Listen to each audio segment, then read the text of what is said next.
Assalamualaikum warahmatullahi wabarakatuh. Sebelumnya, perkenalkan nama saya Rido Prasetyo. Saya merupakan mahasiswa dari Prodi Sistem Informasi dengan NIM 24573011122 dari kelas 2 SIB. Pada kesempatan kali ini, saya akan menjelaskan tentang tugas pemrograman framework dengan dosen pengampu yaitu Pak Fikri Muhafiz Imani STRKOM MTRKOM dan Bang Ail kami yaitu Bang Hidayatul Mukmin STRKOM. Materi yang akan saya jelaskan pada video ini, yang pertama, segmentasi pertama adalah saya akan menjelaskan tentang remote repository, jenis-jenis remote repository, dan juga contoh dari remote repository. Setelah itu kita masuk ke segmentasi 2, saya akan menjelaskan tentang progres dari project saya, dan yang terakhir segmentasi ketiga, saya akan menjelaskan untuk mendemokan GitHub pada project saya. Baiklah, kita masuk ke segmentasi yang pertama. Apa itu remote repository? Sebelumnya kita mempelajari tentang local repository. Remote repository ini memiliki arti yaitu server yang berfungsi sebagai tempat hosting untuk menyimpan data yang sudah kita commit tadi pada local repository. Setelah data di commit, maka akan disimpan di dalam repository yang nantinya akan mudah diakses melalui online, baik individu maupun kelompok, yang tentunya akan memudahkan proses project kolaborasi dan juga memudahkan kita dalam menyimpan data codingan yang sudah kita kita buat tadi. Setelah itu saya akan menjelaskan tentang jenis-jenis dari remote repository. Yang pertama ada public repository yang artinya mudah diakses oleh siapa saja. Contoh dari repository ini adalah GitHub. Yang kedua ada private repository. Private repository ini memiliki arti hanya orang tertentu yang dapat mengakses repository ini. Selanjutnya, saya akan membahas tentang self-host versus cloud service. Self-host sendiri memiliki arti menginstal sendiri dan menghosting sendiri menggunakan server sendiri. Yang kedua, cloud service berarti kita menggunakan layanan yang sudah tersedia untuk mengcloudkan atau menghosting data kita. Contoh dari cloud service ini ada GitHub, ada GitLab, dan ada Bitbucket. Dan contoh untuk private private remote repository tadi ada GitLab dan juga Bitbucket. Oke, kita masuk ke segmentasi yang selanjutnya. Baiklah, kita masuk ke segmentasi yang kedua. Di project kita, kita disuruh untuk membuat controller bernama out controller dengan dua function yaitu index dan login. Dan juga kita diminta untuk membuat dua root out method get untuk menampilkan halaman login dan juga root out login method post untuk memproses from login. Oke, kita lihat rules dari projectnya. Ketika login, username dan password wajib diisi. Password harus minimal 3 karakter dan mengandung huruf kapital. Jika rule tidak sesuai, arahkan kembali ke halaman login dengan pesan bahasa Indonesia. Jika sudah memiliki value yang sama dan rule sudah berhasil dilalui, arahkan ke halaman baru untuk menampilkan pesan. Di sini saya akan menjelaskan tentang progres dari project saya. Di sini saya diminta untuk membuat out controller. Sudah saya bikin di sini sebagai logika untuk membuat from login. Setelah itu untuk rootnya sudah saya buat juga root yang diminta. Setelah itu untuk view from loginnya udah saya buat juga dengan CSS-nya dan juga untuk saya menambahkan di sini tampilan dashboard yang nanti akan menjadi tempat jika berhasil login. Oke, pertama saya akan menjelaskan tentang rootnya terlebih dahulu. Kita diminta untuk membuat root bernama out dan out login. Oke. Nah, untuk inisialisasinya di sini saya sudah mengimporkannya agar bisa dijalankan. Dan ini get profile ini eh, dari tugas sebelumnya. Dan untuk root get out-nya seperti ini. Root get out nanti akan menjalankan out controller dengan function index yang nantinya akan menampilkan from login. Setelah itu ada root post. Ya, artinya memproses from login. Ini untuk diakses berarti out login. Dihubungkan dengan out controller dengan function yang bernama login. Setelah itu saya menambahkan yang di sini bernama root dashboard. Jadi setelah kita berhasil login nanti akan saya arahkan ke arah halaman dashboard. Setelah itu ada kondisi di sini. Dia mengecek if sessionnya sessionnya sudah masuk atau udah punya username belum di sini. Ini kan maksudnya kalau dia negasi ini kan, if jika sudah masuk sessionnya, maka dia udah punya username. Di sini jika tidak masuk session, apakah dia punya username? Jika tidak, maka akan nge-redirect nih ke halaman out lagi, balik dia lagi ke out. Misalnya nggak nyambung deh, nggak nyambungnya maksud gimana? Misalnya kan saya ngakses nih out, muncul tampilan from login. Nah, saya masukin passwordnya gini, gini, gini. Rupanya salah. Kalau salah, dia bakal nge-refresh halaman itu lagi dan akan muncul pesan error, silakan login terlebih dahulu. Jika berhasil atau true, maka dia akan ke mereturn view namanya dashboard. Ini yang seperti yang saya jelaskan tadi. Setelah itu kita coba masuk ke logika atau controller out. Sini untuk controllernya. Sini tadi kan untuk yang login, untuk melakukan from login kan menggunakan function index nih. Public function index, maka dia akan return view namanya from login. View-nya yang mana? View-nya yang ini, from login. Ya, view, kalau untuk view ini tau lah, teman-teman pasti akan bertemu HTML, CSS, tuh stylenya. Ini titelnya login admin profil Bina Desa. Dan ini untuk eh, login admin, login card, session jika error. Dan ini out loginnya from actionnya, out login method post. Coba ada yang harus saya jelaskan lagi. Bentar.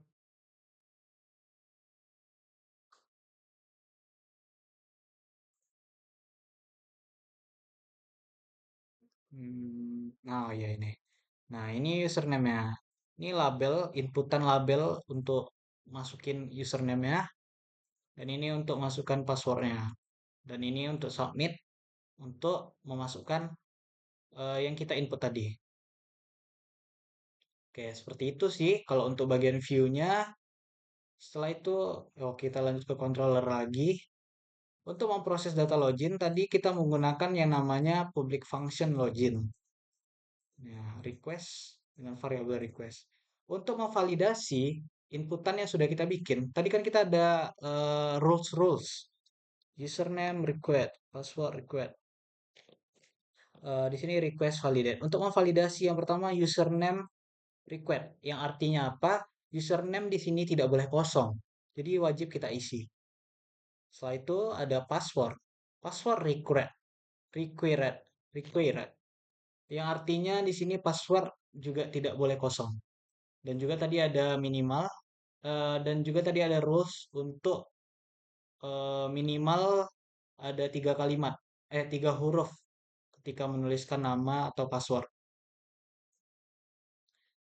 Untuk password saja maksudnya.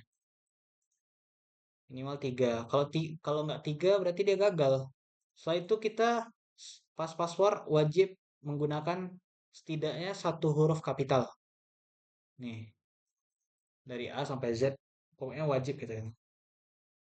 Username required, username wajib isi, password wajib diisi, password minimal 3 karakter, password harus mengandung minimal 1 huruf kapital. Nah, untuk logika, username akan dilempar dengan request, akan dilempar lagi ke username, password juga akan requestnya akan dilempar ke password. Ini logika sederhananya. Nanti saya buat from loginnya itu ketika memasukkan from loginnya harus sama namanya dengan passwordnya. Misalnya saya buat namanya Rido, maka passwordnya Rido juga saya buat di sini. Untuk menyimpan session username-nya, Ya, seperti ini logikanya. Username maka akan dilempar ke variabel username. Jika sukses, maka akan return atau nge-redirect eh, view halaman dashboard. Jika gagal, jika username dan password tidak cocok, maka akan return dia balik lagi ke out, nge-refresh dan ada tampilan with error username dan password tidak cocok. Nah, itu untuk controllernya. Hampir sama seperti root tadi penjelasannya. Dan untuk yang eh, masukin ininya nanti kita akses coba ya. Dan saya akan menjelaskan yang yang view tadi, view login sudah. Nih view dashboardnya. Ya view dashboard ya seperti biasa. Tampilan CSS, tampilan HTML. Ini navbarnya ada profil Bina Desa, ada gambar admin, ada logout nih. Logoutnya nggak bisa dipencet ya, belum ada logikanya di sini. Setelah itu ada tulisan selamat datang, admin, Anda berhasil login ke sistem dashboard Bina Desa. Kita bisa ref di sini. Kemarin kita ada tugas untuk membuat salah satu proyek kita. Saya di sini buat profil, maka nanti bisa diarahkan ke profil desa. Ini website Bina Desa. Ini kayak sebagai footer. Oke, agar tidak lama-lama akan saya akses coba di webnya.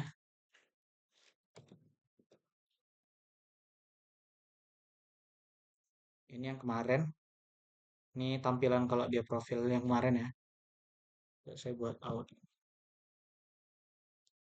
Nah, kita mencoba demokan di sini. Kan nama saya Rido, saya buat aja username-nya Rido.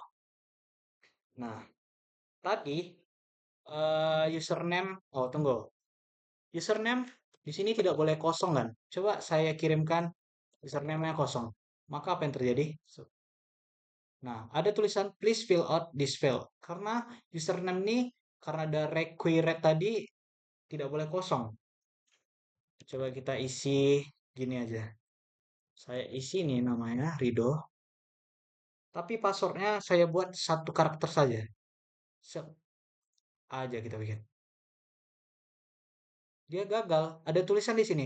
Password minimal 3 karakter dan password harus mengandung minimal satu huruf kapital. Nah, coba saya masukin Rido.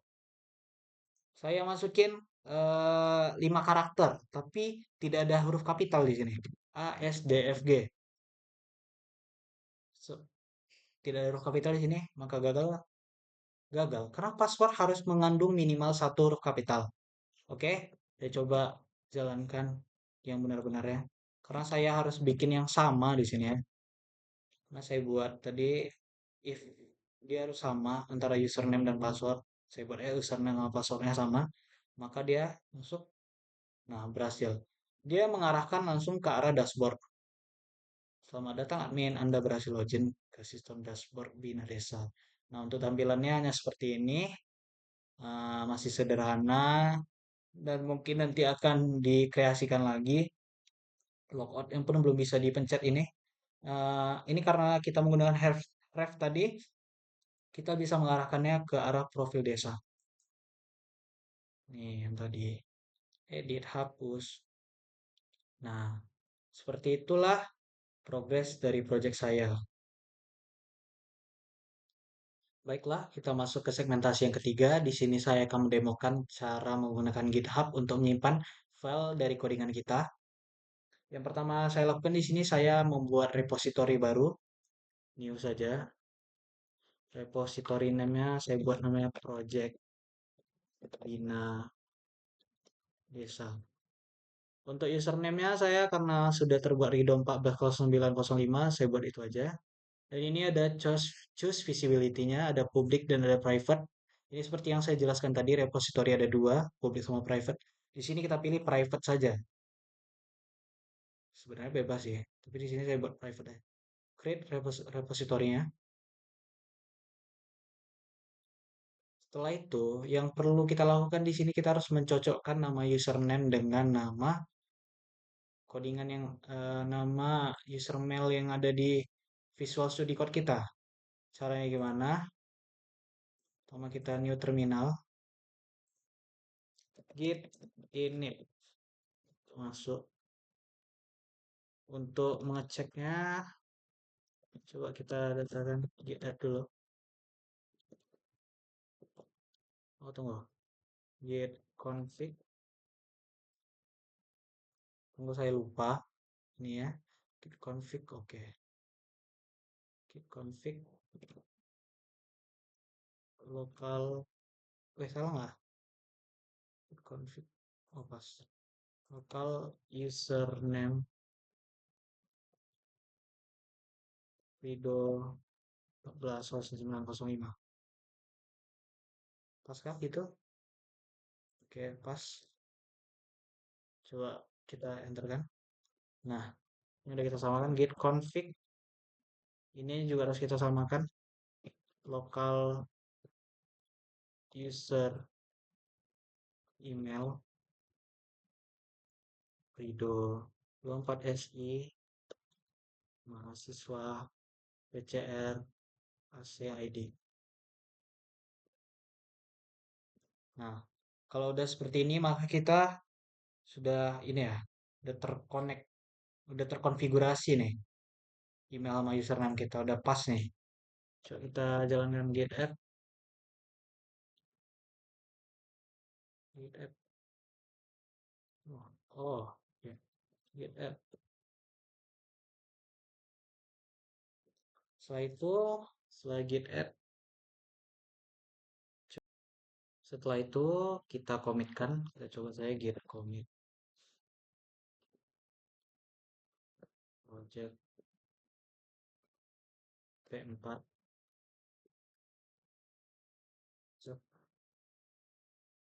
Nah, berhasil dia komitnya.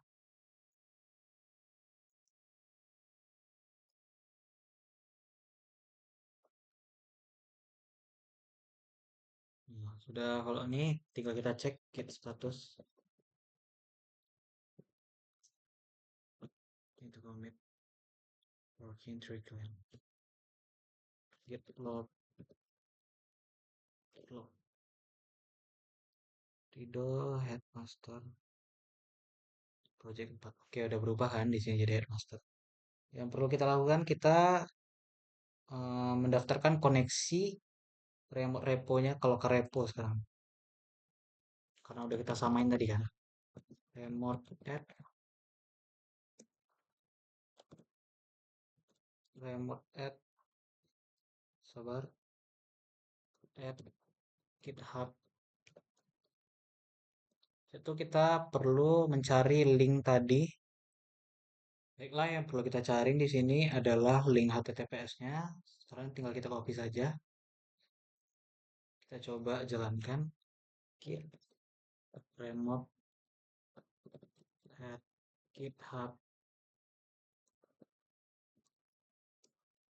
Kita copy saja linknya.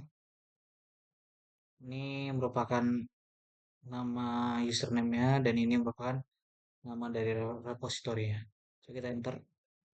Nah, kalau sini berarti udah berhasil. Kita cek aja dengan git remote v fetch push. Setelah itu yang perlu kita lakukan di sini kita harus mempush karena kita belum ada nge-push ya. Git push yang pertama kali.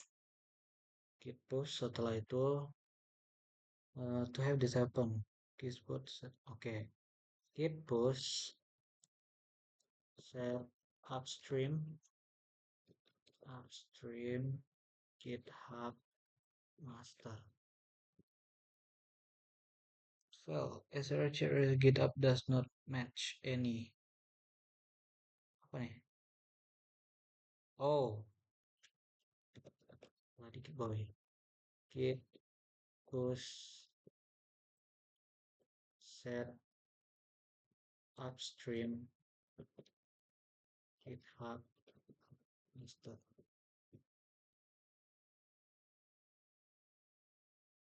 Coba ngelek.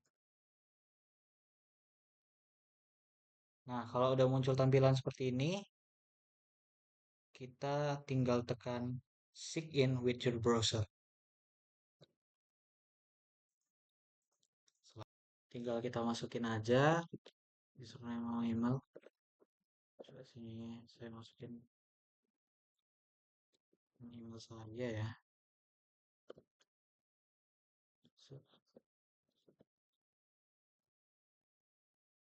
Oke, kasih in aja.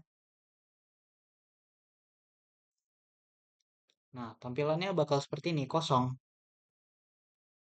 Hanya perlu mencek dengan mengetikkan git status. Nah, kamu langsung nih, on bridge, itu commit, working tree clean. Coba kita cek di ini, GitHub.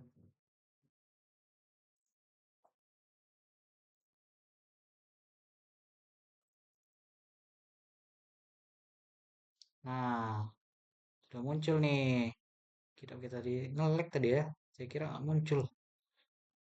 Nih, sudah berhasil, sudah bisa kita explore. Bisa kita, oh iya, untuk GitHub nih, dia mengirimkan atau mengirimkan file ini semua file dari yang kita buat tadi, yang ada di dalam Rido admin tadi tuh, maka akan muncul semua, bisa kita akses semuanya. Baik, saya akan menjelaskan. Tadi kan kita nge-push jika itu untuk pertama kali kita masukkan ke GitHub. Ini coba kita nge-push dengan commit yang berbeda ya. Caranya gimana? Coba kita git init lagi. Init, sabar. Git init, itu kita git add, atau kita ubah dulu dikit ya. Codingan yang, tunggu, tunggu. Yang di view aja ya. Di view dashboard nih ada tulisan admin. Admin baru kita bikin aja, admin baru aja. Git add. Yang kita tambah nih, udah masuk dia ke file staging area. Setelah itu kita git commit kan, git commit min m perubahan project. Kita bikinnya gitu aja lah ya. Setelah itu, nah terdeteksi nih ada perubahan project. Kita ada nambahin dikit. Nah ada satu file terinsertion sama satu deletion. Setelah itu kita git push kan. So, nah, kalau seperti ini berarti sudah berhasil. Commit kita udah kita masuk ke GitHub yang baru. Setelah itu, kita lakukan pengecekan git log. Nah, sekarang git lognya udah berubah menjadi perubahan project yang darinya git p4 aja project. Tinggal kita cek di git apa kita. Ini yang berubah nggak ya? Sabar.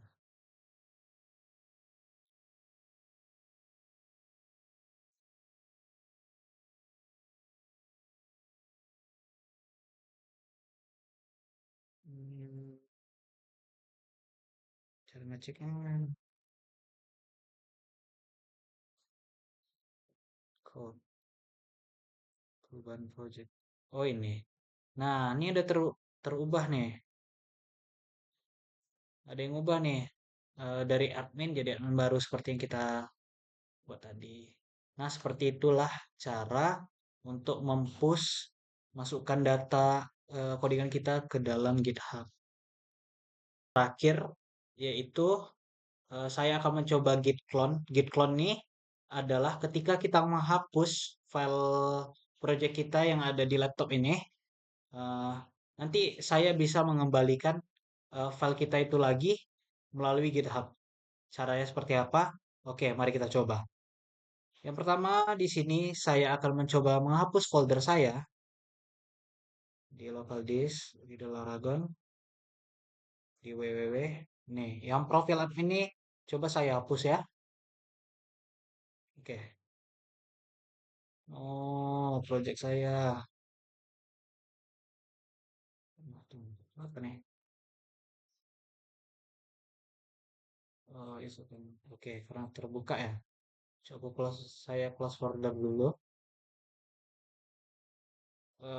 Baru coba saya hapus lagi.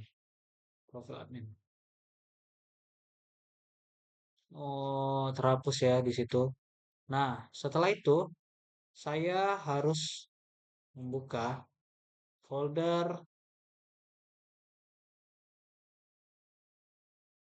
www saya tadi.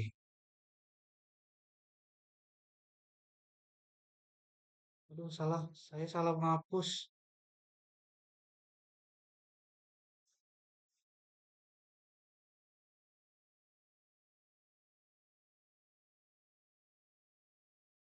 Hmm,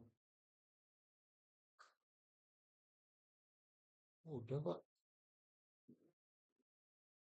Sabar ya, guys. Aduh, kenapa sih ini? Eh, open folder di D.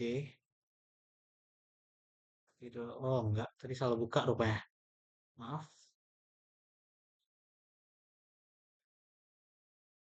Kok gini ya? Kok jadi berubah? Oh, gini. Oke, udah sampai www ini aja. Maaf, tadi agak lama ya. Setelah itu kita jalankan terminalnya. Kita tuliskan git clone. Setelah itu kita perlu ke GitHub. Kita code. Kita perlu file dari HTTPS ini. Setelah itu kita copy. Kita jalankan.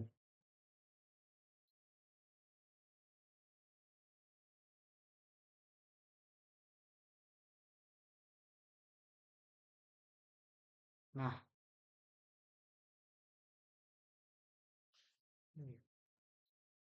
nah udah berhasil ya. Udah kembali lagi nih file kita. Yang perlu kita lakukan di sini close folder. Setelah itu kita open folder lagi. Kita buka yang video positif olahraga minimal www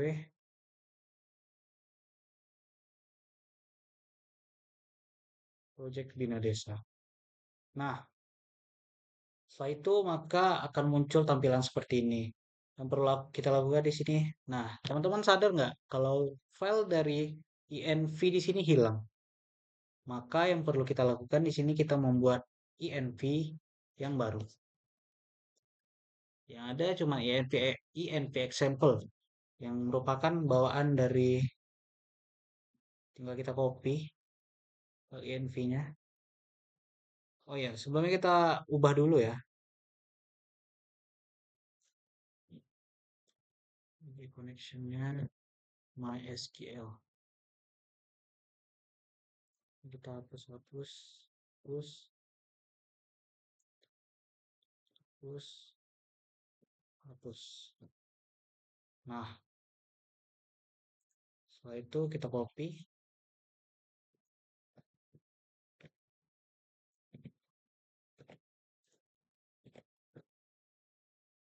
Oke. Dan teman-teman juga sadar nggak kalau di sini ada yang hilang juga yang namanya itu bernama vendor. Cara yang harus kita lakukan agar file ini balik adalah kita tinggal klik new terminal. Kita buat composer install. Aduh, salah. Maaf. Mana? Composer install. Nah, diinstal nih. Package-package yang belum ada.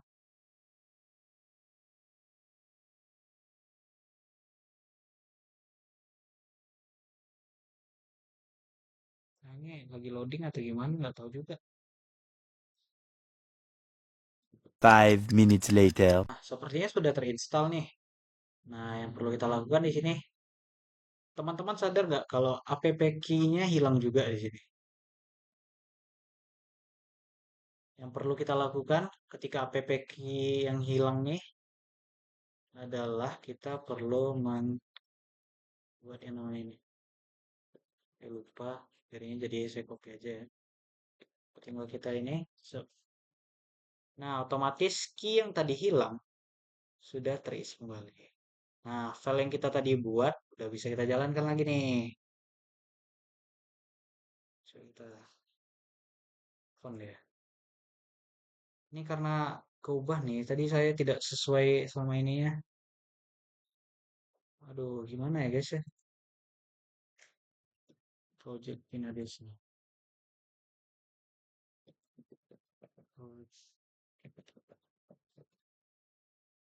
Bisa diganti nggak ya novelnya? Tadi salah buat repository. Seharusnya nama folder ininya aja. Coba di sini kita ganti aja lah ya. Ntar. Seharusnya jangan buat kayak gini. Profil admin. Mau aslinya kayak gini tadi. Karena saya buat repositorinya kayak gitu. Oke, karena terbuka ya. Sabar kita close dulu.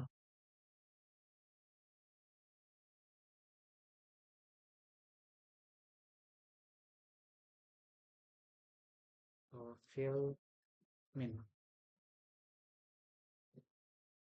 Coba kita buka di profil. Nah, berhasil.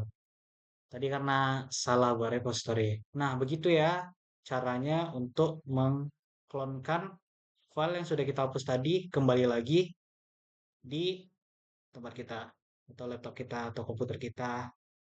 Oke, baiklah. Demikian itu saja yang dapat saya sampaikan. Jikalau saya ada salah kata, mohon saya mohon maaf.